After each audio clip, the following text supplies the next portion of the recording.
Bem-vinda, bem-vindo ao BTC Journal, seu resumo de notícias de negócios, comentadas e analisadas pela equipe da BTC. Meu nome é Gustavo Habib, eu sou instrutor de Soft Skills e Marketing pela BTC e no episódio de hoje é dia 22 de outubro de 2020, a gente continua na febre dos IPOs, mas tem uma porrada de notícia que a gente vai falar hoje para te deixar por dentro e também para trazer aquele contexto analítico, crítico de negócios, estratégia, marketing e finanças. Hoje tem WeWork, Google, Sami, Vivan, Bespoken, algumas empresas um pouco diferentes, aí você vai gostar de conhecer melhor. Resultados da CVC de novo, P&G, Netflix e MRV Construtora. E os IPOs que a gente vai falar hoje, comentaremos sobre a Miniso de Bugigangas, Grupo Big, Oba Hortifruti e Tokstok. Então tem bastante coisa para comentar. E claro, para comentar, não estarei sozinho nessa empreitada. Estou aqui com a Mayara Rocon, instrutora de Marketing e Estratégia da BTC. E aí, Má, tudo bem? Oi, Habib. Oi, Renato. Oi para todo mundo. Prazer estar aqui com vocês. O prazer é nosso. Muito obrigado pela ajuda, participação e também com a gente, como de costume, Renato Aracaki, instrutor de Finanças Corporativas, Valuation e Estratégia. E aí, Renato, como é que estão as coisas aí? Fala, Mayara. Fala, Gustavo. Tudo bem? Fala, pessoal. Queria mandar um abraço aí para as turmas de semana do General Business Program, que a gente está evoluindo bastante na disciplina de estratégia empresarial. Então, começou a pegar fogo o curso agora, todo mundo discutindo bastante estratégia, etc. Muito interessante. A gente vai evoluir bastante nas próximas semanas em temas bem relevantes que a gente aborda aqui também no BTC Journal. A gente está com as turmas abertas tanto para o GBP quanto para o GFP, que são os nossos cursos tradicionais. Entre no nosso site www.btcompany.com.br/GBP/GFP. As turmas vão começar no primeiro semestre do ano que vem. As inscrições estão abertas. E não se esqueçam do nosso curso principal ali, né, o nosso lançamento, que é o Strategy in Finance, um curso avançado aí para pessoas mais sêniores de mercado, para a gente discutir bastante as coisas de estratégia marketing e aquela carga de finanças, investimento e valuation que todo executivo, todo tomador de decisão precisa ter. Então, entre no nosso site. O curso também vai começar em janeiro, né? Vão ser 12 semanas, correto? Diretas, mas vai ser um curso bem rápido, mas vai ser um curso bem interessante, que vai dar um ferramental bom aí para os tomadores de decisão. Beleza? E vamos para cima, tem bastante notícia para a gente falar. Pois é, vamos lá, né? Aproveito e pedir para você que está acompanhando a gente pelo BTCcast ou pelo YouTube, para também seguir nosso Instagram, @instabtcompany. Segue lá, tem conteúdo exclusivo por lá também, e você fica sabendo das novidades sempre. Bom, vamos começar, pessoal. Primeira notícia aqui, Renato, queria que você comentasse brevemente, né? Porque a gente já deu atenção demais, acho que até demais, para esta empresa no passado, que é a WeWork, ou WeCompany, ou WeWork de novo. Essa notícia é da Forbes. The We Company muda nome para WeWork em reorganização. Olha que beleza, né? Um belo ping-pong do nome da empresa. Renato, o que está acontecendo aqui, né? Por que essa mudança de nome de novo, né? Voltar para as origens? Vamos lá, é bem rápido mesmo, porque o WeWork já, né, pegou bastante tempo aí do nosso BTC Journal no passado. Então é uma empresa que está se reestruturando bastante nesses últimos tempos aí, porque é pandemia e obviamente os próprios resultados ruins da empresa. Eles tinham mudado de WeWork para The We Company, que surgiu, né, de uma ideia do Newman, que era o CEO e fundador na época. E o Newman fez uma sacanagem, porque ele registrou o nome antes de mudar o nome do WeWork para The We Company. E aí o WeWork pagou para ele o direito de uso do nome em torno de mais ou menos 6 milhões de dólares. Então o que eles fizeram? Eles voltaram para WeWork, né, porque eles falaram que eles vão reorganizar o negócio, mas até para tirar um pouco desse estigma aí do fundador, e também fizeram o Newman prometer que ele vai devolver esse dinheiro, porque pegou muito mal essa operação. Vamos ver cena dos próximos capítulos. Esse negócio de coworking ele está sofrendo bastante no mundo inteiro. Estão esperando para ver, né, a vacina, para ver se acaba essa pandemia, para ver como que vai ser o destino do WeWork. Vamos esperar. Exatamente, né? Eu recomendo para você que está acompanhando a gente mais recentemente, né? A gente já avaliou o prospecto do IPO do WeWork, que não saiu, como você deve saber, e também de uma empresa comparável, muito interessante, que é o grupo dono da Regus e da Spaces, né? Que é uma empresa que já tem capital aberto e vale a pena dar uma olhada, né? É um modelo mais ou menos semelhante, mas a empresa está de pé, né? Bom, vamos lá, o WeWork também está de pé, né? Sejamos justos aí, mas agora vai passar por essa mudança de nome. Renato, queria que você continuasse aqui para comentar uma outra notícia, né? Se eu não me engano, foi pedido de algum aluno das turmas da semana. É do Neofeed e o título é: O processo contra o Google marca uma nova era e pode desacelerar o Vale do Silício. Né? Então, o Departamento de Justiça dos Estados Unidos entrou com um processo contra o Google, diz a notícia aqui, em relação à concorrência. Né? Então, acho que está relacionado àquelas leis antitrust nos Estados Unidos. Renato, elabora um pouquinho, né, qual que é, o que está acontecendo e quais as consequências aí. Vamos lá. Essa pressão em cima das Big Techs está acontecendo já faz um tempo, principalmente na Europa, e agora nos Estados Unidos eles entraram com esse pedido aí de investigação, né, e pedindo $1 trilhão de indenização por práticas anticompetitivas do Google. O que eles alegam? Eles alegam que o Google ele tem um domínio de mercado muito grande, que ele usa práticas não competitivas, principalmente fechando acordos com Apple, principalmente, ou com outros, né, fabricantes de hardware, onde eles deixam lá o Google como buscador principal do equipamento, né, ou do hardware que está sendo vendido. Isso daí é considerado uma prática anticompetitiva. Na verdade, o que está por trás disso é que o Google ele é uma empresa gigantesca, tem 87% de market share em parte de busca, ganha muito dinheiro com isso, e eles acreditam que esse tamanho do Google hoje ele inibe, né, a competição ou o surgimento de novas empresas, e isso daí pode ser ruim para o mercado. Só que aí o que acontece é que agora, né, já está meio grande, né? Acho que está meio atrasado esse tipo de investigação e de processo, porque deixaram o negócio crescer muito. Tecnicamente, todo mundo sabe que o Google ele é melhor, né, em termos de buscador. Então, é o que o Google alega. Ele fala assim, não é que o pessoal usa o Google porque a gente força comercialmente isso, é porque a gente é melhor, né? Quer usar o Bing, né? O Bing é o segundo. O Bing ele tem 6,5 de market share. Depois o Yahoo. Ainda tem gente que faz busca no Yahoo, né? 2,8, né? Aí depois é o Baidu. Beleza. Então, assim, ele fala assim, cara, o pessoal não usa porque a gente faz domínio comercial. Eles usam porque a gente é melhor. Enfim, começou a investigação. Isso já aconteceu, a gente discute um caso desse nas nossas aulas de estratégia, que foi um caso que foi o último, né, emblemático, que foi a corte também antitrust, né, indo em cima da Microsoft no caso dos browsers. É um caso bem emblemático aí que a gente analisa também nas nossas aulas de estratégia. Maiara, mais um caso aí para a gente atualizar nos nossos casos aí de competição e práticas anticompetitivas.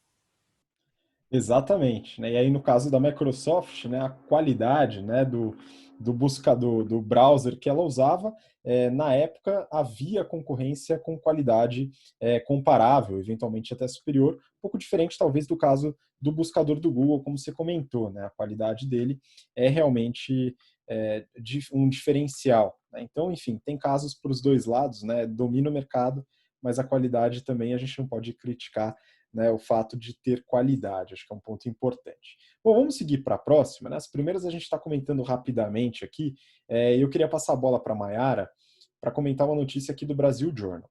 Sami faz rodada de 86 milhões de reais e lança plano de saúde. Então a Sami, o que é essa empresa, o que ela faz e como está a situação dela, como diz a reportagem. Vamos lá, dá uma luz para a gente.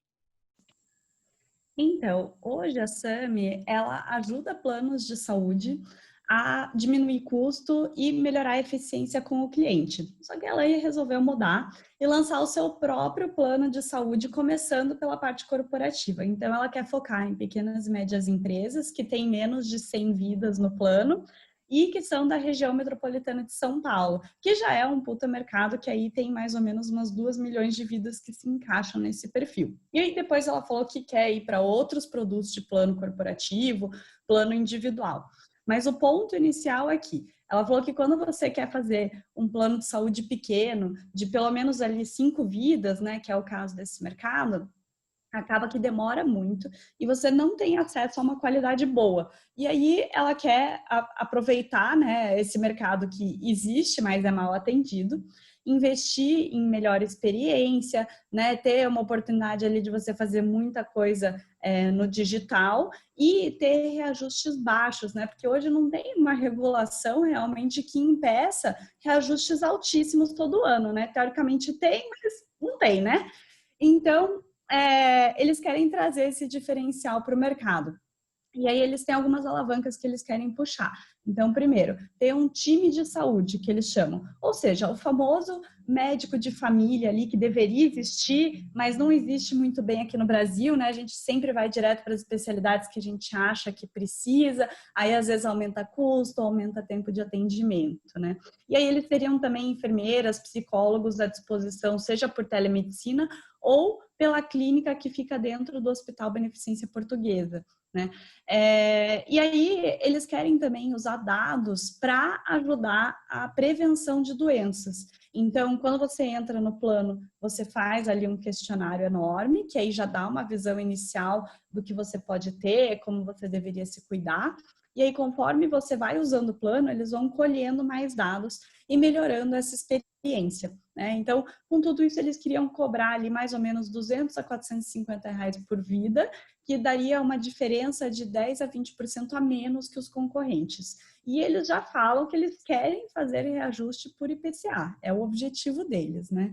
Mas vamos ver se vai dar certo aí, né? Porque é difícil você realmente, né, prometer isso, até porque você tem que ter uma proximidade muito grande com os custos médicos e hospitalares, né? Mas bem, eles acham que eles vão conseguir restringir o custo e numa estratégia diferente dos planos de hoje. Os planos de baixo custo hoje, a estratégia de baixar custo deles é fazer com que o beneficiário não acesse os produtos, né? Então, ele dificulta ali que acesse médico, que acesse hospital, que acesse exame, que tenha reembolso. E a ideia deles, não. No longo prazo, você investindo em prevenção, fazendo com que as pessoas realmente usem o plano para se prevenir, você consegue baixar custos.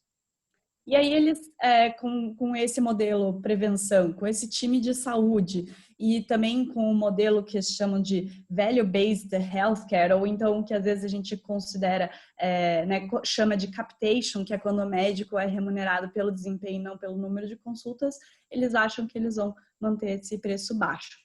Bem, eles acabaram aí de fazer o maior Series A de Health Tech do Brasil, levantaram 86 milhões de reais para fazer essa própria operadora deles, né? Então, captaram, já tinham captado, aliás, desculpe, 5 milhões no início desse ano, então, somando a isso, eles vão ter aí um capital mínimo exigido pela ANS para ser uma operadora, né? E também para poder sustentar o crescimento deles, que eles acham que vai durar esse dinheiro por 2 anos, mais ou menos, né? E realmente é uma ideia que está circulando no mercado, essa de você fazer acesso mais barato, em vez de você prevenir o acesso do usuário, né? E tem outros players no mercado que estão fazendo essa estratégia. Um deles é o Alice, que a gente já comentou aqui, deve fazer mais ou menos um mês que a gente falou. Sul América fez uma parceria no começo desse ano com o Doutor Consulta para fazer um plano que é direto Sampa, que também é aqui para São Paulo, e também é para pequenas e médias empresas, poder usar a rede do Doutor Consulta para né, alavancar as consultas, né, mais básicas. E também tem a Que Saúde, que é do fundador da Qualicorp, que também está, né, ainda embrionária, ainda é uma startup, mas também está indo para esse lado. Então, espero aí que se popularize o acesso à saúde, né, por essas empresas e que eles consigam continuar crescendo aí. Muito bom, né? Legal que você pontuou essa questão da prevenção. Eu gostei, viu, Mara? Da prevenção, se a prevenção em relação à saúde ou a prevenção ao uso do sistema, né? Então, esse é um ponto importante. E agora, para manter a coerência do assunto, né? Já que a gente está falando de saúde, a gente tem 2 notícias sobre bebidas alcoólicas, né? Então, vamos seguir aqui. Eu acho que o Renato sugeriu isso aqui para a gente colocar na pauta. Acho que foi provocação em relação à minha pessoa, viu, Renato?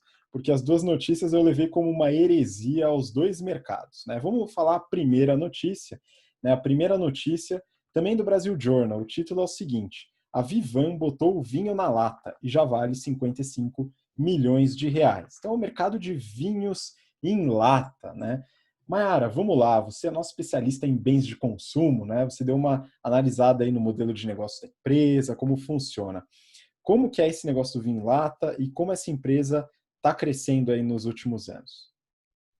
Então vamos lá, né? Esse negócio de vinho lá tá ficando cool, né? A gente já tinha falado aqui de quando a Ambev começou a fazer isso lá nos Estados Unidos, né? E essa Vivan aqui, ela foi a primeira marca brasileira a fazer vinho em lata aqui no Brasil. Ela foi fundada no início do ano passado, então para a gente ver que realmente é uma moda recente, né?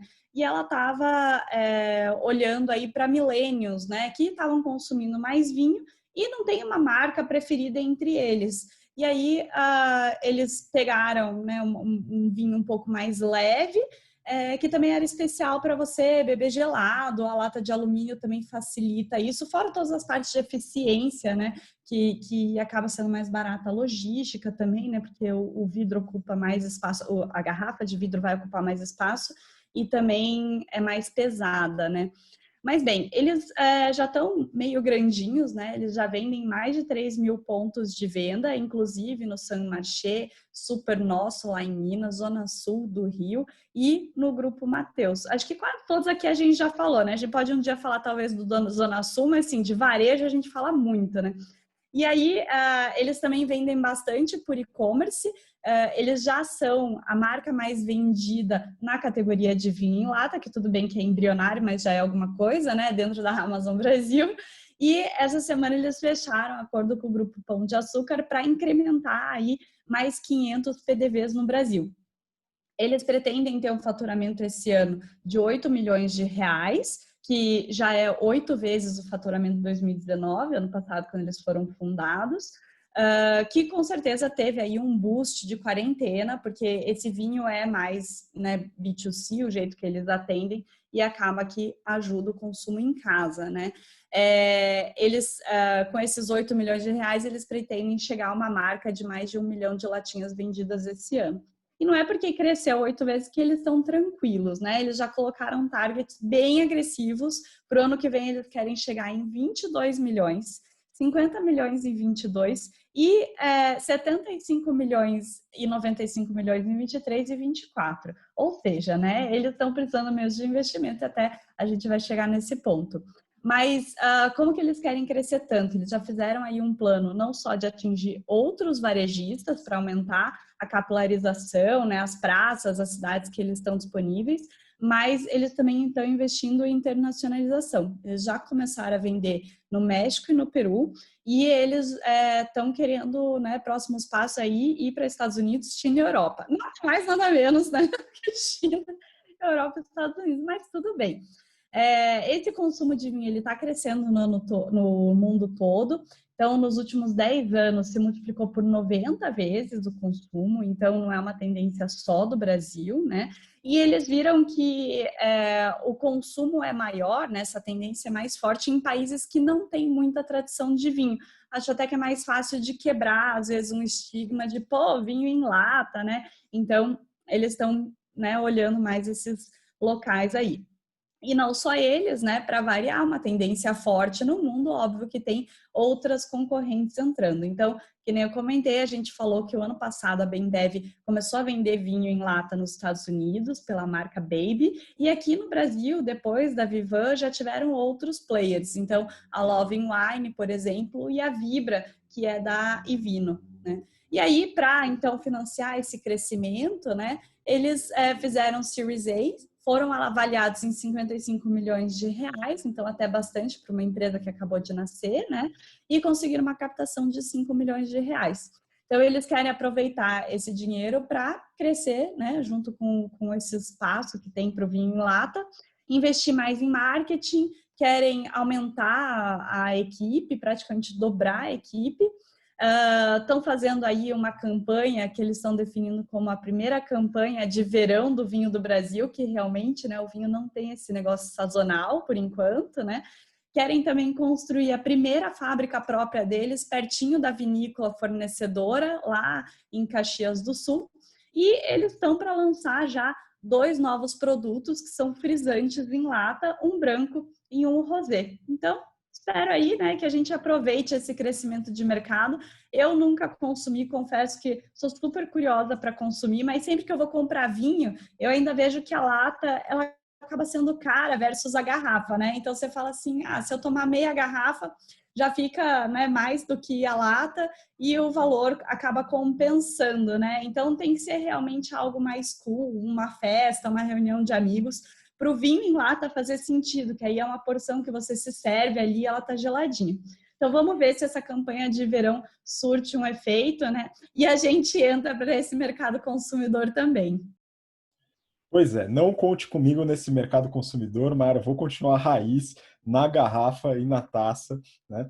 Mas é interessante como esse movimento tem surgido, né? Tanto em relação à demografia como no próprio público-alvo, né? O pessoal mais jovem acaba consumindo mais esse tipo de produto. E a próxima notícia também nesse mercado, né? Peguei do Neofeed, entre aspas, whisky 12 anos, produzido em poucos dias. Essa é a promessa da Bespoken Spirits. Mar, você também nessa daqui, né? A Bespoken, né, tá prometendo, né, esse whisky, né, já comercializa esse whisky que é envelhecido artificialmente, né, de certa forma. Só que, bom, é importante entender o modelo e parece que tem alguns grupos aí que não gostaram muito desse negócio, né? Como é que tá esse movimento da Bespoken? Ótimo, daqui a pouco vocês vão falar que eu sou a especialista em álcool aqui, né? Mas vamos lá. Bem, de destilados eu entendo que já fiz projeto nisso também, né? Mas o que a gente estava até conversando antes do jornal começar, né? Que faz todo sentido você ir para um lado um pouco mais industrializado para você deixar o processo mais barato também, né? Popularizar até algumas bebidas mais caras. Então a gente estava falando que iogurte, é possível você fazer iogurte fermentando, né? E aí ele não é shelf stable, né? E você tem que respeitar o processo da levedura e tal, mas você também consegue fazer iogurte quimicamente fermentado, e aí você faz ele shelf stable, né? Então tá na hora de chegar aí para a parte de destilado, né? E foi o que essa startup lá do Vale do Silício fez, né? Então, eles conseguiram encurtar esse processo de envelhecimento de destilados para 3 a 5 dias. E hoje eles estão mexendo com whisky, rum e brandy.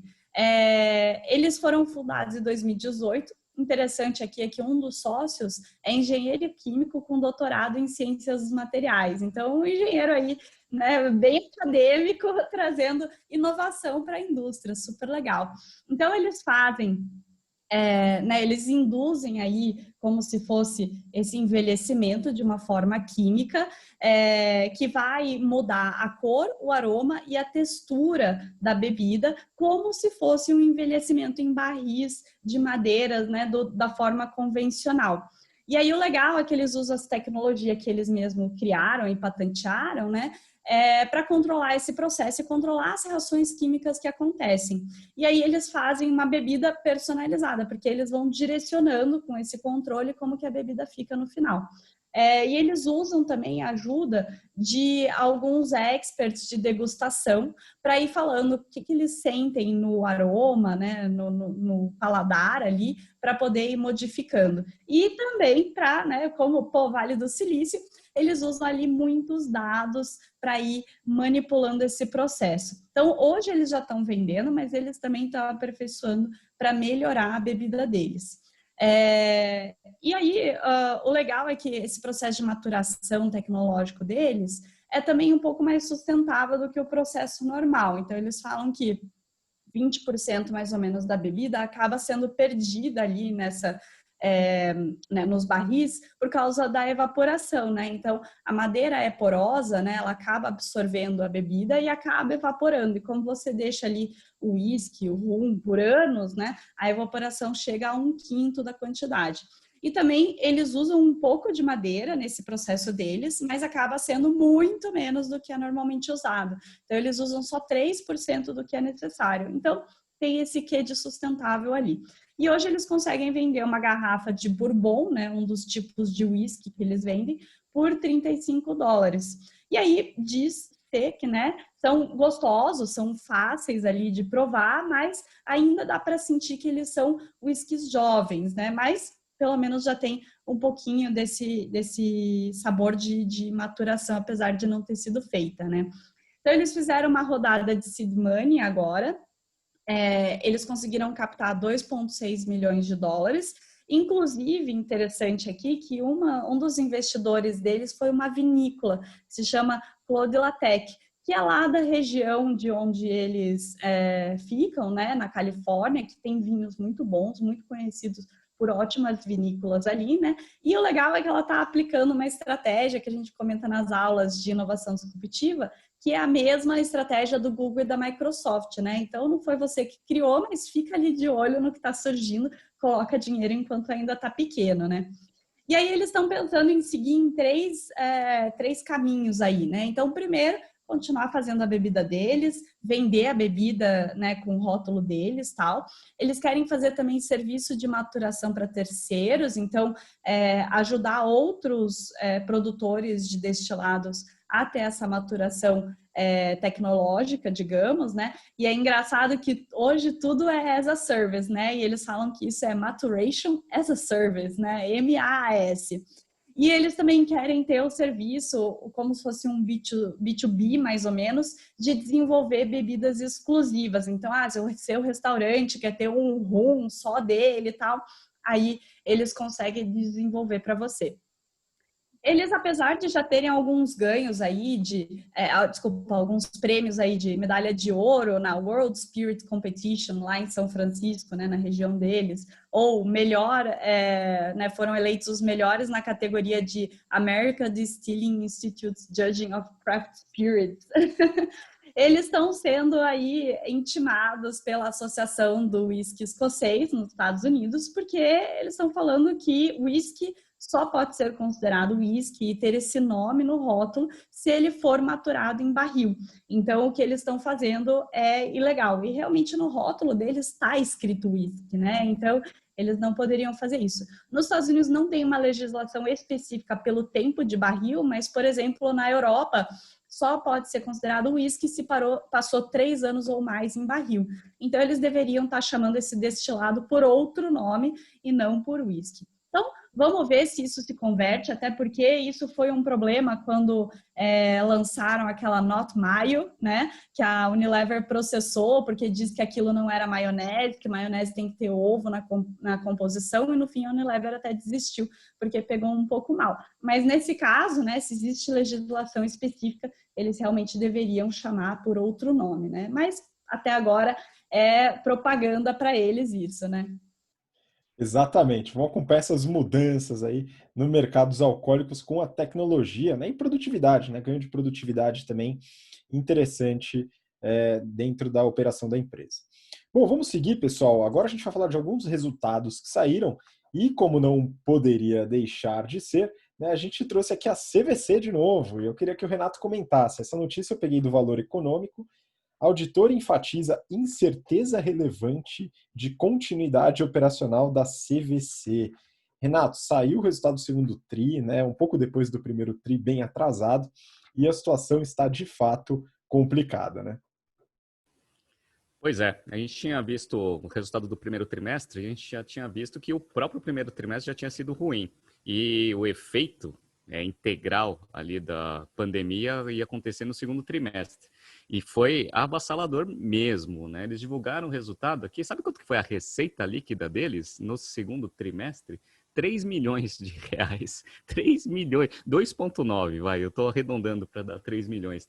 Eles tiveram de receita 2,9 milhões de reais. Ou seja, né, com uma receita tão baixa e um monte de despesa, EBITDA ajustado de menos 155 milhões, com lucro líquido ajustado de menos 212. Então, o que aconteceu? A empresa ela praticamente não operou no segundo trimestre, o que fez com que a empresa tivesse que antecipar bastante recebível para conseguir fazer um pouco de caixa para usar nesses períodos com baixa receita. E aí o que aconteceu? A receita, o total de ativo circulante deles, que estava em torno de 4 bilhões e meio no quarto trimestre de 19, ficou em 3 bilhões. Então, eles consumiram aí 1 bilhão e meio aí de ativos circulantes. Só que o passivo circulante não diminuiu, né? Então ele foi de 4,5 para 4,3. Então o que acontece? Ativo circulante em 3 bilhões, passivo circulante em 4,5. Isso daí é a primeira coisa que a auditoria colocou como principal fonte de incerteza de continuidade, que a gente chama de índice de liquidez corrente, que a gente aprende ali nas nossas aulas de análise de demonstrativos financeiros.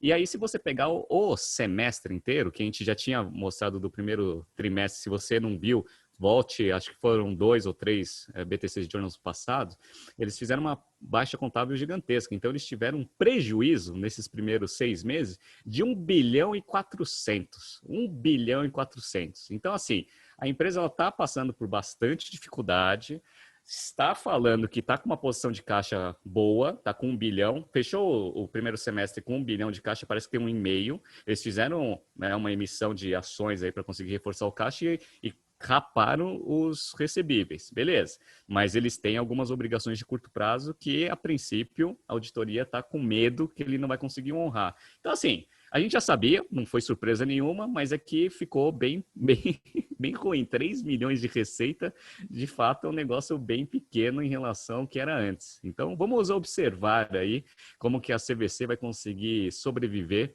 nesses próximos trimestres de resultados ruins. Pois é, se sobreviver, né, então a gente pode considerar uma empresa heróica, né, porque depois de tanta maré de azar que, pelo amor de Deus, é complicado. Bom, eu vou seguir para a próxima notícia, vou manter aqui no mercado brasileiro. Tá? Eu peguei uma notícia aqui do Brasil Journal e o título é "Nem só de Minha Casa Minha Vida vive a MRV". A MRV é uma grande construtora do mercado brasileiro, né, a maior construtora aqui no Brasil, na América Latina, no caso, e eles fizeram uma entrevista, né, com o Rafael Menin, que é o responsável pelas operações, o CEO hoje na empresa. Eu recomendo que você que está ouvindo, tal, dá uma olhada lá na reportagem do Brasil Journal, a entrevista está bem bacana, e eles liberaram aí uns resultados preliminares do terceiro TRI, e eu peguei também, além desses preliminares, os resultados do segundo TRI, que eles já liberaram, está consolidado, auditado, etc. Né? Então, trouxe algumas informações interessantes aqui. O mercado de construção e incorporação acaba ficando comigo, eu gosto bastante. Né? Então, vamos lá. Né? A MRV ela é focada no mercado de casas populares, né? E média renda também. Então, eles tinham uma dependência muito forte do Minha Casa Minha Vida, mas até segundo a entrevista, né, eles estão perdendo um pouco essa dependência. Ainda é muito forte nesse mercado, mas estão começando a crescer no mercado de média renda. E isso é uma estratégia que dá um pouquinho mais de força para a MRV, né, em caso de mudança nesse projeto. Uma coisa que eu vi no resultado do segundo TRI também, viu, pessoal, é que eles estão fortes no ESG. Olha que interessante, no segundo TRI, eles lançaram mais de 360 empreendimentos com painéis fotovoltaicos, né? Então é muita casa, muito prédio alimentado aí por esses painéis. Interessante. E um outro ponto importante, né, que ele comenta na reportagem, através da pandemia, ela mostrou a importância da casa. Então, o pessoal está mais em casa, teve que ficar em casa, trabalhando em casa, e a população começou a perceber um pouco mais essa importância. Né? E isso, junto com os juros, né, que caíram vertiginosamente, né, melhoraram muito esse mercado MRV, foi muito nessa toada. Né? E um outro ponto que ele comenta é o movimento de flight to quality. Então, nessa pandemia e nessa insegurança toda, o pessoal acaba correndo para as mais tradicionais. A MRV, nesse mercado, é a construtora mais tradicional. Outro ponto é que eles investiram muito forte no digital. Então, uma construtora depende muito dos corretores, né, do processo de venda, que é um namoro do imóvel, né, todo um processo longo que geralmente é feito através de várias etapas, com corretores, etc. Ao digitalizar, transformar uma plataforma, um aplicativo que facilita esse contato, eles reduzem um pouco essa necessidade e colocam mais a venda final nesse plantão pessoal. Né? Então, isso foi um ponto que também ajudou no aumento das vendas durante a pandemia, onde muitas desses plantões de corretores de imóveis foram fechados. E eles estimam que 75% das vendas iniciam no digital, pessoal. Isso é interessante. E beleza, outro ponto que facilita nessa questão do aplicativo e da plataforma é um negócio interessante que eu gostei que o Rafael Menin, o CEO, comentou, né, que a construtora tem um relacionamento com o cliente até a entrega da chave. Depois que entregou a chave, só volta a ter relacionamento com o cliente quando for reclamar de infiltração, né? E aí o que ele falou é que a ideia é que a MRV fortaleça o relacionamento pós-entrega da chave. E aí, na plataforma, eles colocam lá decoração virtual, venda de imóveis, né, e vários outros benefícios para a pessoa que já é cliente, que ajuda muito nesse fortalecimento do relacionamento. Né? Isso foi um ponto que a gente colocou na aula da turma 75 do GBP, que foi ontem. Né? A gente está gravando numa quarta-feira, ela foi na terça, sobre o marketing de relacionamento e a importância da fidelização do cliente. Então, pessoal, vocês que estão aí na aula, um abraço aí para todos. Esse é mais um exemplo interessante desse tipo de relacionamento. E aí, falando dos resultados, pessoal, eles lançaram um preliminar do terceiro TRI, não tem todos os números, né? Mas ele já tem, por exemplo, o valor geral de vendas, que foi de 1,9 bi de reais no terceiro TRI. É um valor bem expressivo, 11.100 unidades. E o preço médio, olha que interessante, 165 mil. Então, são casas mesmo populares, né? Um valor razoavelmente baixo. Eles tiveram de vendas líquidas quase 2 bi, pessoal, de vendas líquidas impulsionado tanto pelo mercado e a redução da taxa de juros, como pela digitalização. E aí, voltando para o resultado do segundo TRI, né, que esse sim está completo, tiveram no segundo TRI uma receita de 1,6 bi e um lucro líquido de 124 milhões. Né? Eles têm um ROE ajustado de cerca de 10%, né, que é um valor razoável. Aí eles têm um target para ter um ROE acima de 15%, mas está aí no patamar aceitável. Geraram 307 milhões de reais de caixa agora nesse terceiro TRI. No segundo TRI tinha sido 214. E eles têm, o Renato gosta de avaliar as dívidas, né? Eles têm 1 bi de dívida líquida, 1 bi. Só que olha que interessante, né? Enfim, para eles não é nada absurdo, né? Eles têm uma dívida líquida sobre PL de 19% e uma dívida líquida sobre EBITDA, né? Que é um índice que a gente fala muito, apesar de que no mercado de construtora ele não é tão usado, mas é de 1,13. Então é bem saudável a operação do ponto de vista de endividamento. E um negócio que ajudou, viu, Renato, é o que eles chamam de repasse da planta, repasse na planta. Então, geralmente, quando a pessoa vai comprar um imóvel, ela dá uma entrada para a construtora, 30%, e a construtora banca o resto da obra, fazendo ou um financiamento com o banco, a construtora, ou através do seu caixa, né, da geração de caixa. Ela vai lá e usa esse caixa. Eles, junto com a caixa, eles fazem esse repasse da planta, que é, depois da entrada, o próprio proprietário do imóvel, o próprio cliente, faz o crédito imobiliário durante a obra. E nisso, tira esse peso da construtora, reduz o endividamento e o uso do caixa. Então, com isso, eles conseguem gerar ainda mais caixa, né? Interessante isso. Mas essa dívida líquida, né, a dívida, na verdade, como um todo, tem um custo razoavelmente baixo. Né? Então, 90% tem uma média de CDI mais 1,3%, e os outros 9% tem uma média de TR mais 8,3%, né, que seria o pré-fixado. Então, ainda assim está muito bom, empresa gigantesca, um land bank, um banco de terrenos de 51,8 bilhões de reais, um negócio absurdo, é a maior que a gente viu até aqui no mercado de construtoras incorporadoras. Né? Então, basicamente isso, né, a MRV.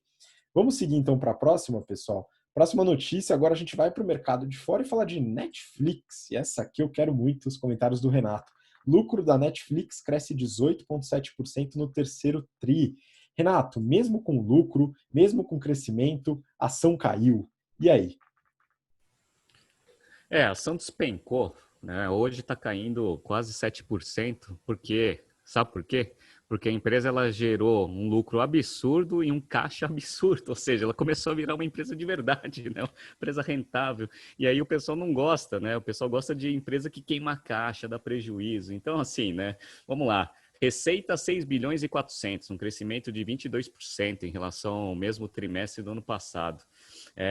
Lucro líquido, 790 milhões de dólares, um crescimento aí, como a própria notícia deu, absurdo em relação ao terceiro trimestre do ano de 2019. Vou comparar aqui só como que está sendo o ano de 2020 para o Netflix. A receita dos primeiros 9 meses está aumentando 24,5%. O lucro operacional está crescendo 71,4% e o lucro líquido crescendo 70%. Está com uma margem líquida de 12%. Está ficando uma margem líquida de gente grande. E aí que decepcionou o mercado para fazer essa queda absurda? foi o ritmo de crescimento de número de assinantes pagos na plataforma. Eles tinham colocado um target de 2,5 milhões de assinantes adicionais nesse trimestre e eles atingiram 2,2. Isso decepcionou bastante os investidores. Aí você fala assim, pô, mas 2,5 para 2,2 não é muita coisa, né, Renato? Não é. Mas sabe qual que é o problema? O problema é que a Disney está voltando a operar. A gente falou semana passada que eles reorganizaram os negócios deles para deixar toda a parte do streaming numa unidade de negócios. Estão pensando, né? Vão divulgar em dezembro. Fazer uma unidade de streaming separado. E ele já tem 55 milhões de usuários contra 193 do Netflix. 195 do Netflix. Então, assim, a distância ainda é grande, mas vamos lembrar que o Disney Plus ainda não tem conteúdo exclusivo da plataforma. Tem agora Mulan, né, que teve lá um lançamento. O resto é tudo edições, né, e títulos antigos. Então, o pessoal está com medo desgraçado do Disney Plus começar a comer bastante market share da Netflix. E a Netflix agora começou a ir para uma estratégia diferente de rentabilidade. E aí o pessoal não está gostando. Só para você ter uma ideia, no mesmo trimestre do ano passado, ele tinha queimado $500 milhão de dólares, né, em caixa operacional. Agora ele gerou 1,2 bilhão. Free cash flow, que tinha sido negativo em menos 550 milhões de dólares, foi para 1 bilhão 145. Então a empresa está gerando caixa pra caramba. Acho que o Hastings nem sabe o que faz com tanto dinheiro. Ele está com caixa de 8 bilhões e 400, né? Contra um caixa no final do ano de 5 bilhões. Ele falou assim, cara, é muito caixa, né? Eu não quero, né, ter muito caixa. Mas o que está acontecendo é que por causa de coronavírus, ele não está conseguindo fazer os investimentos para criar os conteúdos. Vários estúdios ainda em alguns países estão fechados. Então, ele não está conseguindo comprar conteúdo nem produzir os conteúdos. Então, ele está conseguindo segurar bastante caixa. Enfim, né? Essa aqui é a notícia do Netflix, né? Cresceu tudo, começou a gerar caixa pra caramba e o valor de mercado caiu. Agora, para você ter uma ideia, o valor de mercado do Netflix, que já estava mais alto que a Disney por muito tempo, caiu. Agora está 217 bilhões de dólares contra 227 bilhões da Disney. Voltamos à normalidade, a Disney com valor de mercado acima, e a competição vai começar a ficar acirrada novamente.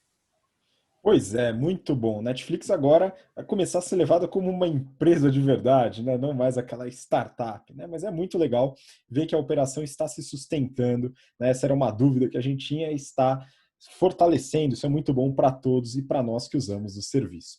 Bom, continuando aqui nos resultados, valor econômico. P&G cresce 9% e eleva projeções. Demandas por produtos de limpeza na pandemia permitiu que a empresa aumentasse preço sem perder volume de venda. Má, como que foi esse cômputo do resultado da P&G? Então, a P&G falou agora dos resultados do primeiro TRI dela, né, que o ano para ela começa em julho, e as vendas orgânicas cresceram 7% em volume e 9% em valor, sendo que no e-commerce cresceu 30%. Então, ela ainda está surfando aí na onda de quarentena, né, para crescimento. E aí, o lucro no final teve um aumento e foi para 4,3 bilhões de dólares nesse trimestre versus 3,6 bi no mesmo período do ano passado. Aí ela está toda otimista e acabou elevando as previsões para o final, né, até o final do ano corrente para ela, de mais ou menos 4 a 5% de crescimento de venda orgânica. Mas o que aconteceu, né? Então, as famílias aí estão ainda investindo bastante em produtos de limpeza e produtos de cuidado pessoal. E acontece que, desde lá da crise de 2008, a P&G viu as marcas dela caindo em share, porque as famílias estavam preferindo marcas mais baratas e, né, fazendo uma dosagem aí entre custo-benefício, indo para as marcas mais baratas. Agora que as famílias, apesar dessa crise econômica, né, incertezas, desaquecimento da economia, as famílias não estão gastando em sair, entretenimento, em viagem, né? E acaba que sobra um pouquinho de dinheiro para gastar em produtos de limpeza. E aí elas voltaram a consumir marcas da P&G, até porque no momento de insegurança você vai para marcas que te dão segurança, que são essas marcas conhecidas da P&G. Então, por exemplo, marcas enormes que já eram bem consolidadas, como Bounty, que é o papel toalha deles, ou o sabão Ariel, que a gente conhece daqui, e o detergente Fairy, tiveram um crescimento de 9% em vendas, indo para 19,3 bi de dólar de venda líquida. Então, são marcas enormes que ainda assim cresceram. Outros destaques que eles tiveram aqui, de categorias menores, mas que tiveram crescimentos enormes, foram a parte de cuidados com a casa. Então, em geral, no mundo todo, tiveram crescimento de 30%, mas em todas as regiões tiveram crescimento de double digit, né? Então, foi consolidado o mundo todo crescendo. A parte de limpeza pessoal também cresceu mais de 30%. E a parte de lâminas, né? Mesmo assim, o Gillette normal lá, lâminas normal, não tendo crescido, porque o pessoal não está se barbeando, a parte de appliances, né? Então, aparelhos de barbear teve mais de 30% de crescimento também. Eles não só introduziram inovação para o pessoal que não está fazendo a barba todo dia em casa, mas está tendo que aparar a barba, né? Então, eles trouxeram inovação para a parte de fazer a barba a seco, né, com aparelhos, e também aumentaram um pouquinho os preços. Então, outro crescimento de mais de 30% nessa categoria. E como eles conseguiram crescer, não só na parte de volume, eles cresceram em valor, né, cresceram com aumento de preço, e eles conseguiram não crescer os custos na mesma proporção que o crescimento de vendas, eles tiveram uma maior eficiência, aumentaram o lucro bruto em 12%, e o lucro líquido cresceu 19%, sendo que não foi algo isolado, todas as regiões do mundo tiveram crescimento de lucro. E aí, no fim, né, quando você está muito bem ali, né, aumenta a receita, aumenta a eficiência, aumenta o lucro, eles tiveram uma geração de caixa e um free cash flow de mais de 4 bi de dólar no final. Então, uma situação muito boa para eles, que eles já estão vendo isso desde o começo, né, do ano 2020 e agora está se continuando aí nesse ano fiscal deles que começou agora. Pois é, a P&G se beneficiou de você aí em casa, né? Que antes deixava a casa suja e não ligava porque se passava o dia inteiro fora de casa, agora você liga, né? Então, muito importante, legal. P&G é uma empresa enorme, a gente acompanha com frequência. Agora vamos para a última parte aqui, né? Tem algumas notícias onde a gente fala dos IPOs, né? E o primeiro, né, a gente vai lá para a China, olha só que beleza, né? A notícia da Forbes Brasil, né? IPO da Miniso transforma varejista chinês em bilionário. Renato, eu jurava que era japonesa a loja, né? Mas a empresa é chinesa e agora está preparando esse IPO, né? Conta um pouquinho aí desse negócio. Bom, esse é bem rapidinho, porque é uma curiosidade mesmo. Eu também achava que era uma empresa japonesa, mas é uma empresa chinesa. Essa Miniso, ela foi fundada em 2013. E aí conta a história, né, no prospecto do IPO, como que ele abriu esse negócio. Ele foi para o Japão em 2013 e ele viu uma loja que chama Muji. Não sei se vocês já viram essa loja Muji, tem lá nos Estados Unidos, tem no mundo inteiro, né?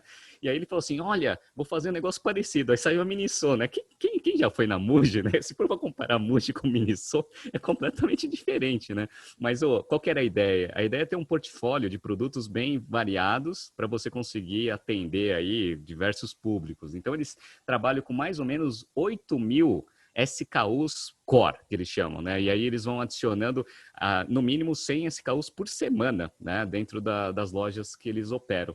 Quantas lojas existem? São 4.222 lojas no mundo. Só que deles mesmos, que eles operam, são 129. Então, eles trabalham muito com o modelo de franquia, que é um modelo excelente, que a gente ensina tanto na aula de marketing quanto na aula de estratégia empresarial, para mostrar que é um jeito bom para você expandir o seu negócio sem precisar injetar muito caixa. E aí o que aconteceu? Eles fizeram esse modelo, a empresa ainda dá prejuízo, então eles divulgaram os resultados fechados agora em 30 de junho, né, que é o ano fiscal deles. Eles tiveram um faturamento em dólar de 1.270 bilhão, com uma margem bruta de 30%, uma margem operacional de 8,5%, é extremamente apertado, e eles dão prejuízo, né? Então deram um prejuízo de 36 milhões. Mas esse prejuízo ele caiu bastante em relação ao prejuízo que eles tinham no ano anterior, né? Então diminuiu muito. Então eles estão com uma perspectiva de conseguir virar esse resultado. Viram que existe essa possibilidade, foram fazer uma abertura de capital lá na New York Exchange, tá? Para conseguir vender. Então, ó, desses 1 bilhão 270, o que é produto? Né? Que eles falam a gente define o que eles vendem como bugiganga, né? Mas eles chamam com um nome mais bonito, chama Lifestyle Products, né? Então, o Lifestyle Products dele representa 90% da receita. E aí eles trabalham muito com licenciamento, então eles colocam aqui Hello Kitty, Marvel e Disney são parceiros, mas representa só 6,6% da receita total e depois uma parte de serviços lá que eles também fazem, né? Então, eles estão com esses resultados bons, tem uma perspectiva de crescimento absurdo. Por quê? Porque 67% da receita deles é China. Tá? Então, que vem da própria China mesmo. Então, eles mostram que existe um potencial gigantesco para eles conseguirem ampliar as operações para o mundo inteiro. Inclusive, aqui no Brasil tem bastante loja já da Miniso. No mundo inteiro, eles veem bastante possibilidade de crescimento para conseguir encaixar esse modelo de negócio. E aí, eles fizeram abertura de capital. Agora, o market cap do negócio é 1,6 bi de dólares contra, né, um equity negativo, né? Então eles tiveram tanto prejuízo acumulado que o PL deles é negativo. Mas como existe essa perspectiva, né, o negócio eventualmente pode crescer. Só para vocês terem uma ideia como esse modelo de franquia é bom, tá? Do total de ativos que eles têm, né, 48% do total de ativos dele é caixa. Por quê? Porque você vai expandindo, né? Quem faz o investimento é o franqueado, né? Você só faz toda a parte de intermediação entre os fornecedores chineses com a parte de venda. Então, você gera muito caixa, né? Porque você vai expandindo o seu negócio sem ter, né, a necessidade de fazer investimento em ativo permanente. Então, é um modelo de franquia tradicional aí que, aparentemente, o mercado está precificando alto e fez aí o fundador ser mais um bilionário ali da China. Então, vamos acompanhar os resultados. Essa é uma empresa interessante para acompanhar. E por que eu estou falando dessa notícia? Porque saiu a notícia que a Imaginarium, né, o grupo Imaginário Phuket, ele vai entrar com registro de abertura de capital provavelmente hoje ou amanhã. Então, semana que vem, a gente vai analisar o prospecto desse IPO e vai usar a Miniso como um comparativo, porque a Imaginário é basicamente isso, né? Faz toda a importação de produtos da China, vamos ver, fazer os comparáveis entre margem bruta, margem operacional, até para a gente conseguir ter uma base aí de precificação do IPO. Muito bom, né? Eu estou ansioso para ver também o prospecto da Imaginarium, viu, Renato? Interessante. Bom, vamos seguir mais um IPO aí que está formigando, né? Do Grupo Big. Aí eu peguei uma notícia aqui do Valor Econômico. Grupo Big aposta em virada para atrair investidor. Planos prevêem expansão da rede de atacarejo Maxi e do clube de compras Sam's, né? Aqui falando do Sam's Club, né? Que é do Grupo Big. Então, pessoal, dê uma olhada no prospecto e é o seguinte, né, o que eu entendi desse negócio é que é muito mesmo um by the book de private equity. Né? Olha só que interessante. Esse grupo foi consolidado em 2018 com a aquisição das operações do Walmart no Brasil. Então, o Walmart estava capengando aqui no Brasil, está vendendo as operações fora dos Estados Unidos, e um grupo foi lá e comprou essa operação e hoje tem 80% do grupo. E quem fez essa aquisição foram entidades afiliadas da Advent. Né? Ele fala de um aí, a FIP Momentum. Né? Então, como grupos de private equity, né, tem o interesse em pegar uma operação, geralmente mais ou menos, dar uma recalchutada, melhora os resultados e vende. Né? Então a gente está aqui com a IPO buscando aí isso daqui, ele comenta na notícia como sendo a tese, né, a tese da virada, aí, que a empresa teve resultados negativos no ano passado, esse ano positivos. E aí, falando um pouco das unidades, né? Eles têm 5 unidades aí que eles comentam no prospecto. O Atacarejo, que é o Maxi Atacados, tem 46 lojas no Brasil. A unidade de clube de compras, que é o Sam's Club, tem 31 lojas, 2 milhões de sócios, pessoal. É muita gente que é sócio aí do Sam's Club. Né? Ele atinge um público complementar ao Atacarejo, né? E aos hipermercados, supermercados, que é um público de média e alta renda. Né? Então, eles conseguem atingir toda a pirâmide demográfica, aí, falando de classes sociais dentro do grupo. Os hipermercados são outra, né? Com super bom preço, Mercadorama. Supermercados é mais uma, com Big e Big Bom Preço, e também postos de gasolina da própria rede. Tá? Então, são essas as unidades. E falando rapidamente dos financials, né, eles tiveram aí nos resultados até os 9 meses desse ano, né, que eles colocaram no prospecto, uma receita líquida de 15,7 bi de reais, né, uma receita bem interessante, teve um aumento de 5,4% em relação ao mesmo período do ano anterior, um lucro bruto de 3,7, quase 3,8, né, uma margem bruta de 24%, um EBITDA de 607 milhões, né, que dá uma margem EBITDA de 4%, né, e um lucro líquido de 3 bi contra um prejuízo de 80 milhões no mesmo período do ano anterior. Né? E aí uma coisa pode ficar estranha aqui, viu, Renato? Como é que ele tem um EBITDA de 600 milhões, lucro bruto de 3,7 e um lucro líquido de 3? Né? O que aconteceu aqui, né, que deu uma explosão no lucro líquido? Né? Isso aqui foi devido a impostos diferidos. O Renato já entrou bem no detalhe isso aqui em algum episódio mais antigo, né? Mas eles tiveram aí um grande benefício aí nos impostos diferidos, que aumentaram 2,4 bilhões de reais no resultado do lucro líquido. Isso não tem efeito caixa, né? Eles geraram um caixa operacional de quase 800 milhões, mas o EBT, né, que é a linha do lucro antes dos impostos, foi de 800 milhões. Né? Então deu um bom boost aí no lucro líquido, o que ajuda aí no PPT para vender para os investidores. Né? O lucro líquido de 3 bi vai dar uma imagem boa também. Né? Mas ainda assim a empresa está gerando caixa, né? A operação parece ter entrado nos eixos, né? Essa tese da virada parece que realmente foi. E tem um outro ponto interessante, viu, Renato? O grupo não tem dívida, né? Ele não tem dívida nenhuma, né? Pelo que está, pelo menos no prospecto. Eles têm uma parte no passivo que são os passivos de arrendamento, né, e relacionado aos imóveis, né, todas as locações que eles têm o passivo de arrendamento. Agora, empréstimos e financiamentos não tem nada ali no prospecto, foi auditado, se eu não me engano, a Deloitte, pelo que eu lembro ali no prospecto. Então, é uma empresa com uma estrutura aí interessante, né, eu acredito que vai ter esse IPO, né, vamos ver como o apetite do mercado continua aí, mas essa tese aí de investimento parece que ela está se cumprindo. Bom, essa foi do grupo Big. E agora a gente vai para a próxima notícia, que também está relacionada aí a mercado, né? A gente está falando aqui do Oba Hortifruti. Eu peguei do Valor Econômico. Oba Hortifruti protocola prospecto para IPO. Renato, e aí? Esse negócio de hortifruti dá certo, né? Pois é. É interessante essa abertura de capital, porque é um modelo de negócio, é um varejo tradicional, mas ele tem um foco ali em hortifruti que é bem diferente do que a gente tem aí de capital aberto, Carrefour, Pão de Açúcar, inclusive até o próprio Big aí que vai fazer a abertura de capital.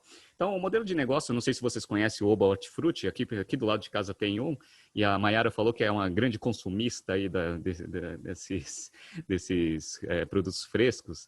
Eles têm um foco, obviamente, no FLV, né, que é frutas, legumes e verduras, né, que é a Mayara que me ensinou essa sigla aí, né, das vendas deles. 77% das vendas totais deles vêm desses três principais linhas de produto. Eles trabalham hoje em 14 cidades, 2 estados e Distrito Federal. Eles têm 56 lojas. E aí eles vêm com uma abertura de capital para tentar, né, mostrar que existe bastante expansão na parte de vendas digitais e expansão, né, para operação no Brasil como um todo. E aí eles até justificam por que eles não fizeram ainda essa velocidade, não fizeram essa expansão, porque eles têm um cuidado muito grande com a parte de fornecedores. Eles falam que operacionalmente eles são diferentes do que os varejistas tradicionais, que eles verticalizam a operação. Eles ficam muito próximos dos fornecedores. Eles têm hoje 1.380 fornecedores que eles escolhem a dedo, porque eles precisam ver a qualidade, né, as boas práticas de plantio, etc. e tal. E eles fazem isso, né, esses fornecedores ficarem perto dos centros de distribuição. Eles têm 2, um em Campinas, outro em Brasília, para conseguir ter num raio de 200 quilômetros esses fornecedores para criar um cluster de abastecimento, para você conseguir fazer o supply chain de uma forma extremamente eficiente, obviamente mantendo a qualidade aí dos produtos para o consumidor final. Então eles falam que esse é o grande diferencial deles. E para eles expandirem isso, eles precisam, né, ter uma parte de sourcing muito importante para selecionar os fornecedores e, eventualmente, criar novos centros de distribuições para conseguir fazer essa verticalização funcionar. Eles falam que eles fazem essa verticalização até com a parte de carnes. Então, eles têm um frigorífico que eles operam e eles fazem toda a seleção dos bois, etc. E falam que a parte de operação deles é ótima, né? Eles conseguem um aproveitamento de 85% de carcaça, né, com bovinos e 75% com suínos, que é um índice razoavelmente bom aí, comparado aí com a média de mercado. Então, basicamente é isso que a empresa está tentando vender. Eles tiveram um faturamento ano passado de 1 bilhão e 300, com uma margem bruta de 41%, com uma margem líquida de 1,6. Então, é uma margem bem apertada aí para varejo, tradicionalmente, né? A gente sabe que esse negócio é apertado mesmo. E esse ano de pandemia, por mais que a gente tenha trabalhado com quarentena, o pessoal focou bastante nesse tipo de abastecimento, né? De foco de comprar comida. Tanto é que a inflação da comida está aumentando bastante o índice de inflação geral. Então, eles tiveram um aumento de receita de 31%, com um aumento de margem bruta, de lucro bruto de 30%. Então, a empresa está com um EBITDA de 150 milhões, né, até os primeiros 9 meses desse ano, vai tentar fechar aí com algo em torno de 200 milhões. Então, com 200 milhões de EBITDA, a empresa ela já começa a ter um tamanho relevante para uma abertura de capital. Vamos ver, né, como que vai evoluir aí esse prospecto.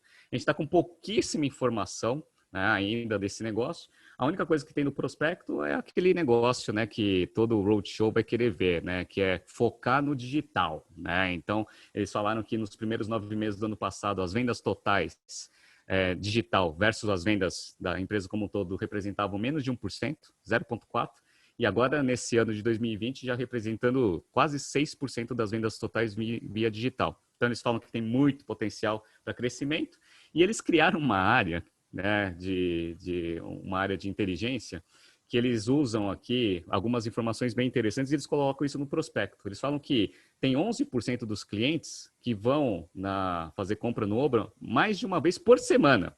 Sabe aquele né, cliente que vai todo dia lá no supermercado para ver se tem alguma coisinha? 11% dos clientes deles vão mais de uma vez por semana no negócio, né?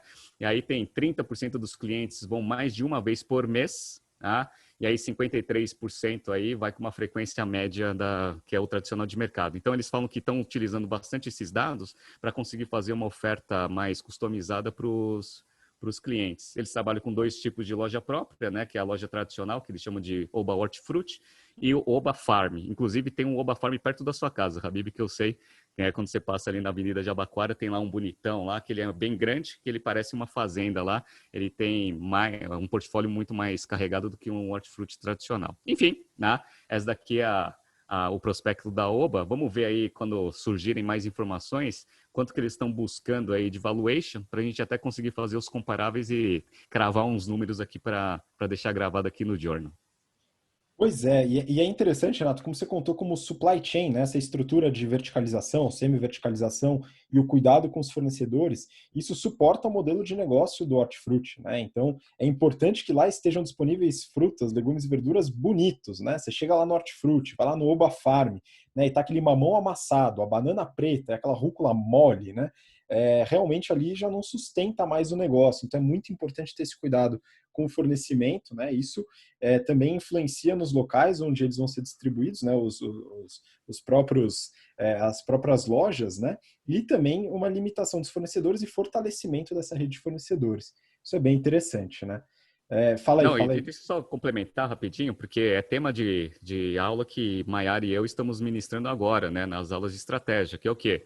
É o famoso time-based strategy, né? Você conseguir ganhar, né, uma eficiência tão grande no seu supply chain que isso vira um motor, né, de geração de vantagem competitiva. Eles forçam, né, bastante o prospecto mostrando isso e de fato é verdade, né? Se você tem um supply chain que é extremamente organizado, que você consegue tirar, né, o produto lá, e você trabalha com frescos, né? Então você tira lá do produtor e consegue colocar de uma forma muito rápida na gôndola para o consumidor final ver. Primeiro que você tem mais tempo, né, de oportunidade, de validade, né, do produto ali dentro da gôndola, ou seja, você vai ter mais oportunidade de venda. Tá? Sem contar que o aspecto, né, que você falou lá do mamão amassado, o aspecto do produto ele está melhor também. Então, até aquela impressão de qualidade que você tem em relação à marca Oba melhora, né? Então, ajuda nos 2 aspectos, né? Na qualidade do produto e na oportunidade de venda que você tem. Se você tem mais oportunidade na gôndola, você tem menos perda, que é um índice extremamente importante para a rentabilidade do supermercado. Enfim, né? O que você falou é tema, né, da aula de estratégia que a gente fala que a gente falou inclusive essa semana, né? Semana ou semana passada. Muito bom, né? E se liga também com a parte marketing na estratégia de praça. Olha só que interessante, as coisas vão se misturando, né? Bom, vamos para a última notícia, pessoal. Mais um IPO aí que pode sair. Forbes, Tokstok pede registro para oferta de ações, né? Agora Tokstok, uma empresa bem reconhecida, né? Renato, mais um IPO. E aí, como está a Tokstok? Olha, eu não sei como que está a Tokstok, mas os private equities estão enchendo, né, a lista ali de operações de abertura de capital. Então a gente falou aí de algumas, a Advent, Carlyle agora está com a Tokstok aí na boca para fazer a abertura de capital. Eles já estavam com o plano de fazer a abertura de capital no final do ano passado e deveria ter sido melhor se esse IPO saísse no final do ano passado. Por quê? Porque como houve quarentena, os números desse ano eles estão bem piores em relação aos números fechados de 2019. Mas, enfim, né? Acho que eles estão querendo se desfazer de alguns ativos, então vamos ver aí como que vai ser o sucesso aí dessa operação. Tokstok é uma empresa de mais de 40 anos, ela coloca no prospecto que ela tem um brand awareness de 97%, numa pesquisa que eles geraram lá. Então é uma empresa extremamente conhecida e que tem um modelo de negócio muito parecido com a IKEA, que a gente já analisou aqui dentro do BTC Journal.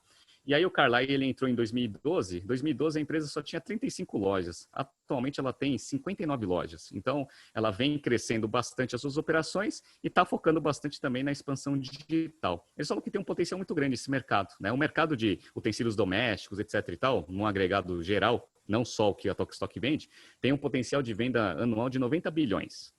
E aí, dentro desses 90 bilhões, 51 bilhões é imóveis planejados. E aí, 36 bilhões ali, né, entra no mercado que a Tokstok atua. Então, tem um potencial, um mercado potencial aí anual de 36 bilhões de receita. Então, eles falam que tem um potencial grande aí para você conseguir capturar dentro desse mercado. Eles têm as lojas, tem vários modelos, né? Tem as flagships, que são aquelas lojas gigantescas que a gente já viu lá da Tokstok, mas nos últimos anos a gente viu que elas, né, vão trabalhando ali com umas lojas um pouco menores, principalmente shopping center. Para quê? Para vender um pouco de acessórios, etc., que eu acho que faz sentido também. E aí você usa a loja com o site para você conseguir fazer o pedido dos produtos e entregar na casa do cliente. Isso daí é uma das coisas que também eles pegam bastante dentro do prospecto da abertura de capital, porque é o quê? Eles estão focando muito nessa parte digital, para vocês conseguir, né, aumentar a capilaridade das vendas e-commerce, que aumentou bastante, né, por causa da pandemia, e integrar isso numa estratégia omnichannel. Inclusive, é até um highlight forte ali dentro do prospecto, que é das potenciais alavancas de crescimento. Enfim, eles falam que eles criaram uma área que chama TK Solutions, colocam o nome das pessoas, sabe aquele negócio para tentar vender que a empresa é digital, etc. Tá? Achei meio exagerado, mas eu acho que a estratégia de integrar lojas físicas e loja virtual faz sentido, né? Eu fiz um projeto numa empresa, né, nesse segmento e, de fato, quando você junta a operação loja física com loja digital, o potencial de incremento de receita e de resultado é imenso. Enfim, vamos lá, vamos pegar aqui alguns números. No ano de 2019, eles fizeram uma receita de 1 bilhão e 200, com EBITDA de mais ou menos 192. Então, assim, é uma empresa que estava crescendo bastante, com uma margem de EBITDA de 16%. Perfeito. Aí o que aconteceu? 2020 veio a pandemia. E aí a receita caiu, né? Quando a gente pega os 9 meses do ano passado com o desse ano, foi de 872 milhões para 668, uma queda relevante em termos de receita. E a margem EBITDA caiu bastante, foi de 15,7 para 5,9. E a empresa está com prejuízo. Ela teve um prejuízo de 11 milhões e meio contra um lucro de 61 milhões. Então, assim, um ponto positivo é que ela não tem dívida, assim como você falou lá do Big, então ela também está com caixa líquido, então está tranquilo, pelo menos, ela não está fazendo essa abertura de capital porque ela está precisando de caixa, ela só está fazendo isso para organizar as operações e, eventualmente, o Carlyle fazer uma saída boa. Se eles tivessem feito essa saída em 2019, o ROIC deles era 21,9%. E esse ROIC vem aumentando. Então, eles falam assim, ó, o histórico do ROIC, né? Em 2017, o ROIC era 5%, foi para 15,5% e foi para 21,9%. Ou seja, se tudo desse certo, eles iam estar com um ROIC bem bonito para conseguir fazer essa abertura de capital e buscar um valuation bem alto. Infelizmente, a pandemia atrapalhou um pouco dos planos do Carlyle. Mas eu acho ainda que a empresa tem bastante potencial para buscar uns valores bem altos aí na abertura de capital. Vamos ver também, eles registraram esse negócio ontem, não deu nem tempo para a gente conseguir fazer um valuationzinho aqui para cravar, mas no começo do BTC Journal da semana que vem, a gente vai cravar alguns números aqui, números do Big, número do OPA e o número do Tokstok. Show de bola, hein? O pessoal espera esses números aí para depois ver se a gente acertou, viu, Renato? Então é responsa forte aqui. Bom, essa foi a última notícia, pessoal, do BTC Journal desta semana. Então queria agradecer muito, Mayara, muito obrigado pela participação de novo. Obrigada, Habib. Obrigada, Renato. Um abraço aí, todo mundo. Valeu, Renato. Muito obrigado também. Valeu, Mayara. Valeu, Habib. Valeu, pessoal. Até semana que vem. Se preparem. No início do BTC Journal, a gente vai cravar uns números aqui. Muito bom e muito obrigado a você aí pela atenção, pela paciência, assistir a gente até o final. Segue a gente no Instagram e volta aqui para o episódio da semana que vem, que tem bastante coisa para a gente comentar. Um grande abraço, até lá. Tchau, tchau.